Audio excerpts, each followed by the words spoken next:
Welcome to SCOTUScast, a project of the Federalist Society for Law and Public Policy Studies. Our contributors join us from around the country to bring you expert commentary on U.S. Supreme Court cases as they are argued and decisions are issued. The Federalist Society takes no position on particular legal or public policy issues. All expressions of opinion are those of the speaker.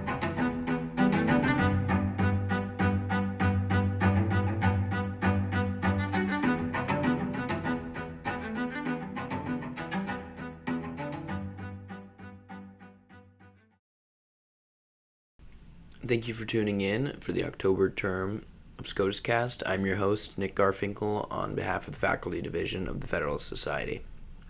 On February 24th, the court decided Unicolors, Inc. versus H&M Hennes Mauritz. The court held in a 6-3 opinion authored by Justice Breyer that lack of either factual or legal knowledge can excuse an inaccuracy in a copyright registration under 17 U.S.C. 411b's safe harbor. Joining today to discuss this case and its implications is once more Professor Zvi Rosen of Southern Illinois University.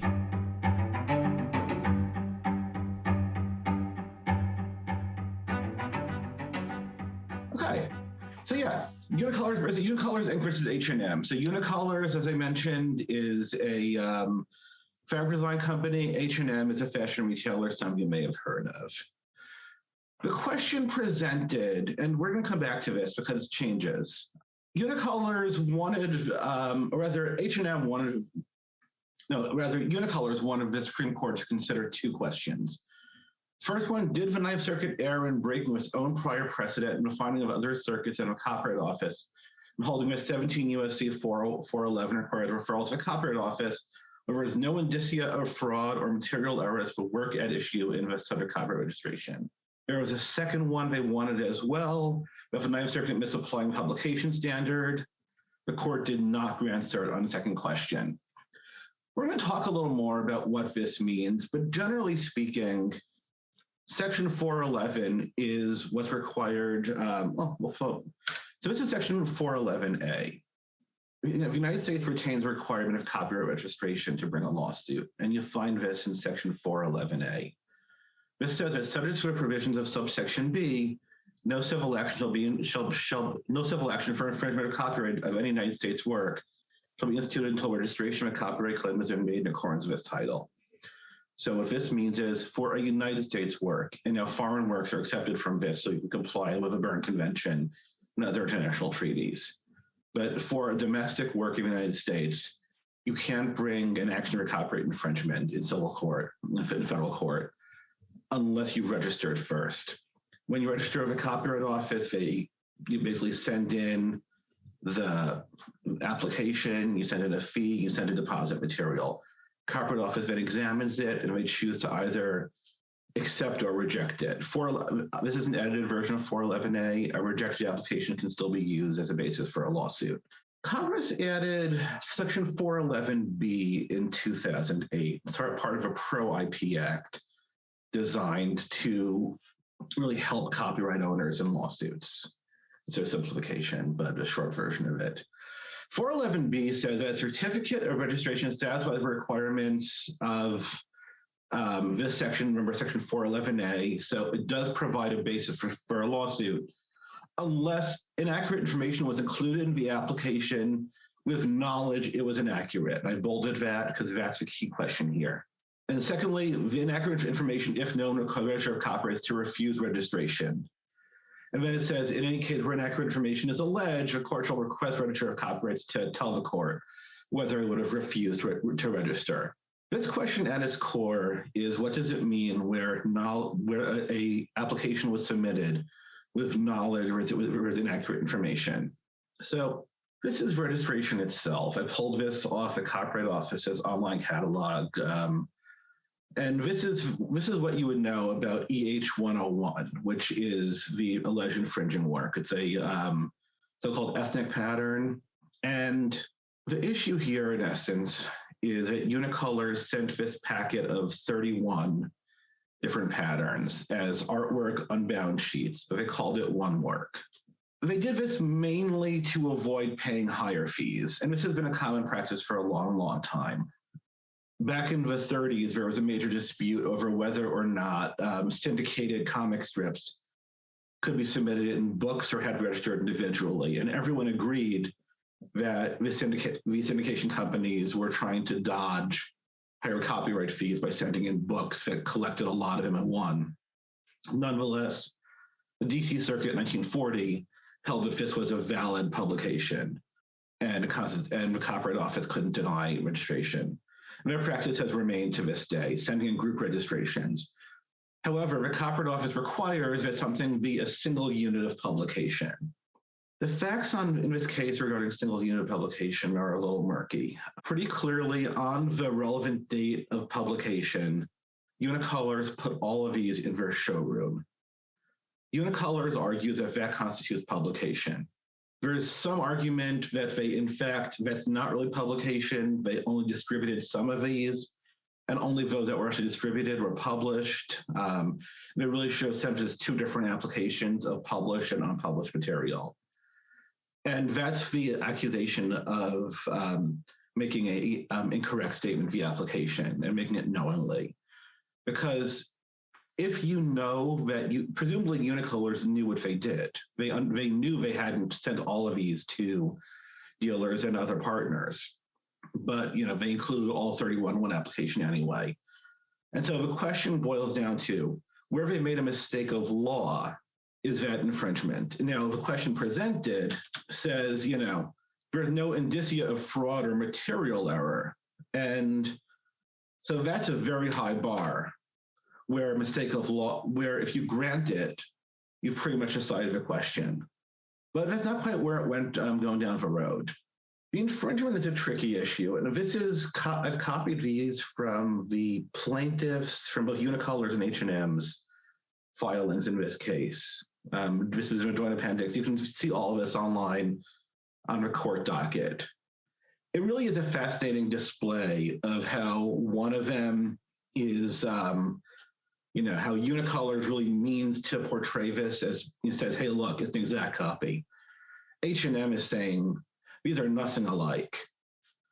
And it's the same patterns and the same sweater. But one way or another, a jury did find this to be infringing. So the factual question of whether or not it's truly infringing is kind of irrelevant here. Jury said it is. We're not going to second guess that. After trial, H&M moved for judgment as a matter of law, saying that there had been a known misrepresentation on the copyright application that we just talked about. And so the question is H&M entitled to judgment as a matter of law on that basis? There was a lot of questions here, the change question presented, and petitioners here do something that is definitely, I think, treading on fairly shaky ground. This is from a cert petition above. Did the Ninth Circuit err in breaking with its own prior precedent, holding other circuits in the Copyright Office, and holding that 17 U.S.C. 411 requires a referral to the Copyright Office where there is no indicia of fraud or material error as to a work at issue in the subject copyright registration? That's the cert petition question presented. Is the registration valid where there's no indicia of fraud or material error? That's not the issue they put in the brief. This isn't a question. This is copied from a question presented of a brief, so it's not deep in there. But this is how they stated in the question presented section of their brief.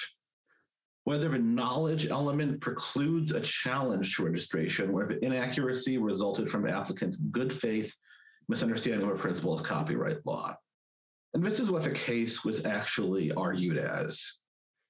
Is a copyright registration invalid where the applicant made a good faith misunderstanding of a principle of copyright law? In other words, where they included works that were both published and unpublished in one application saying they were all published, but didn't understand publication under copyright law. There's a fascinating colloquy in this case about whether or not publication by, whether putting something in a showroom is publication under copyright law. The court does not get into that. There's sort of an assumption that there is. But it was a strange argument because, for starters, you have this fascinating, it's probably the most memorable part of the argument by Justice Breyer, where it starts talking about, oh, well, what about, if you're a bird watcher and you misrepresent what a bird is?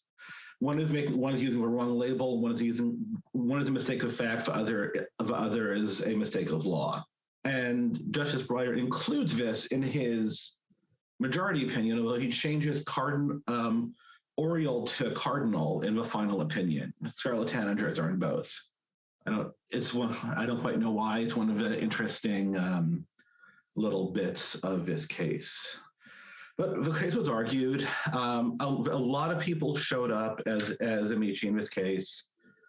And by the way, I did do a separate post-argument podcast for the Federalist Society. So if you'd love to know more detail of the argument, you can hear it there. The big detail that the United States showed up at and filed an amicus brief on behalf of Unicolors. And this case has a sort of strange complexion because not a lot of people actually disagreed with Unicolors. The question was whether the court should dismiss as improvidently granted. Copyright Alliance showed up on behalf of Unicolors, makes sense as trade group. The IP Law Association and American IP Law Association both filed briefs in favor of Unicolors, but rather I put an asterisk there, they did not file a brief in favor of Unicolors per se, but they urged reversal. American Society of Media Photographers urged reversal, joined by the California Society of Entertainment Lawyers. And also there was a brief from 5 IP professors, and I joined that brief. What we argued is that the history and text of a statute is pretty clear that, that a innocent mistake is not enough to invalidate a registration. On the flip side, you have to excuse my typo of New York IP Law Association. There were briefs from 12 IP professors at Center for Democracy and Technology and Electronic Frontier Foundation. Their briefs were more focused on what they call the copyright troll aspect of this case, which is that Unicolors is in the business of making all these patterns for fabric and then suing people. And they say, oh, you're really just copyright trolls. You sue a lot of people, and we want the court to crack down on that. But they weren't really arguing, at least to my read, per se about this individual case, so much as urging the court to be wary of a broader context of this lawsuit. And I think they wanted a dismissal as improvidently granted out of concern this would empower people like Unicolors in what they consider to be bad faith actions. National Retail Federation filed on behalf of H&M, once again, not a shock for a trade group. California Fashion Association, and 2 individuals, a law professor and 2 practicing lawyers. So those were the people who filed amicus briefs in this case, and it sort of gives you an idea about the broader issues going in. Justice Breyer, what might be his last IP opinion on the court, which is kind of fascinating. I mean, if Google versus Oracle, I almost said Google versus Oriole, which kind of summarizes the year of IP for him, but if Google versus Oracle was his big final statement on IP, this is sort of a coda. It's not a big case, but Justice Breyer's been involved in copyright for going on 50 years now, ever since he wrote his tenure article for Harvard. And here, somewhat surprisingly, he takes a pro-copyright holder stance.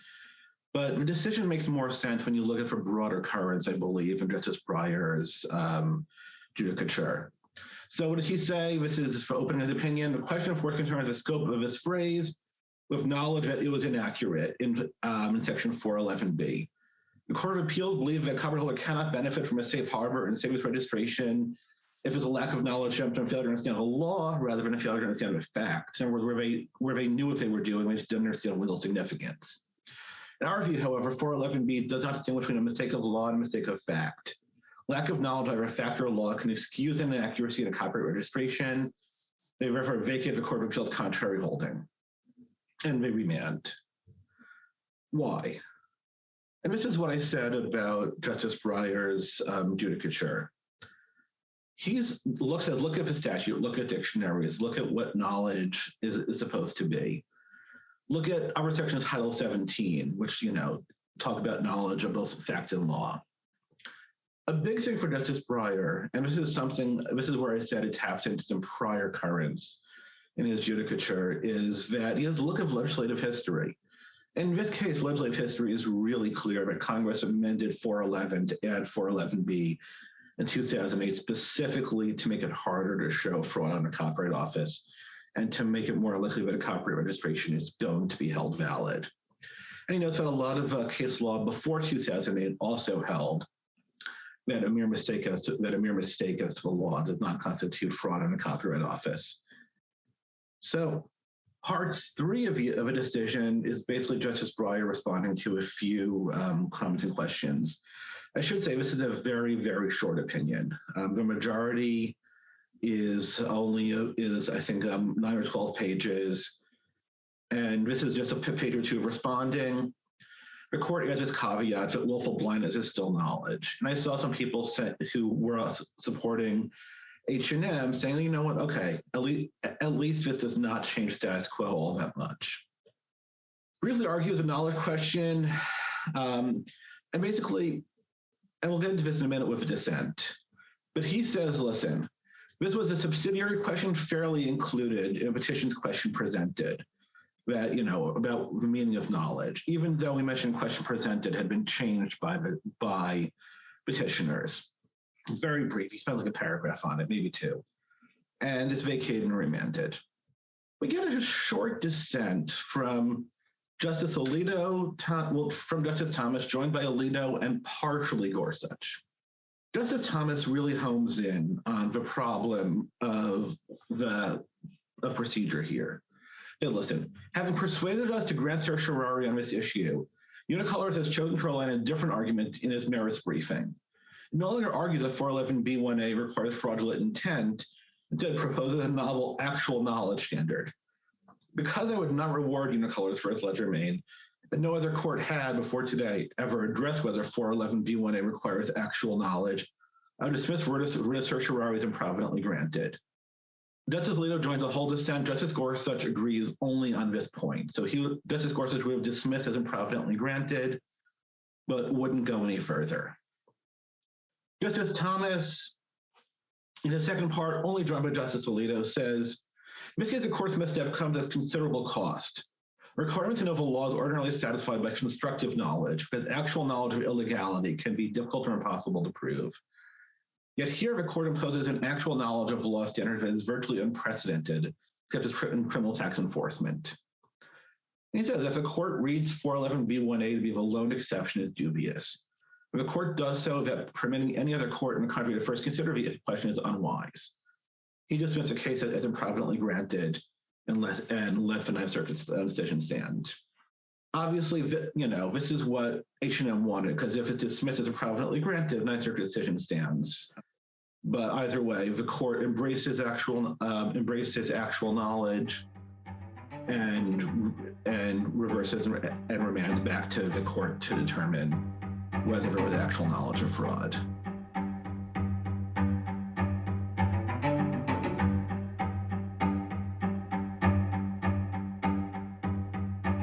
Thank you for listening to this episode of SCOTUScast.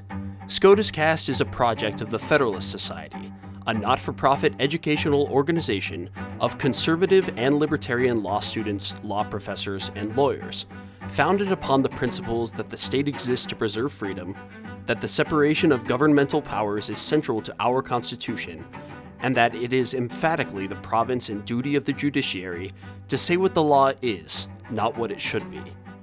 Don't forget to subscribe to our podcast series, including SCOTUScast and Practice Group podcasts, on iTunes or Google Play. For an archive of past podcasts, as well as audio and video of past Federalist Society events, please visit our website at fedsoc.org/multimedia. That's fedsoc.org/multimedia.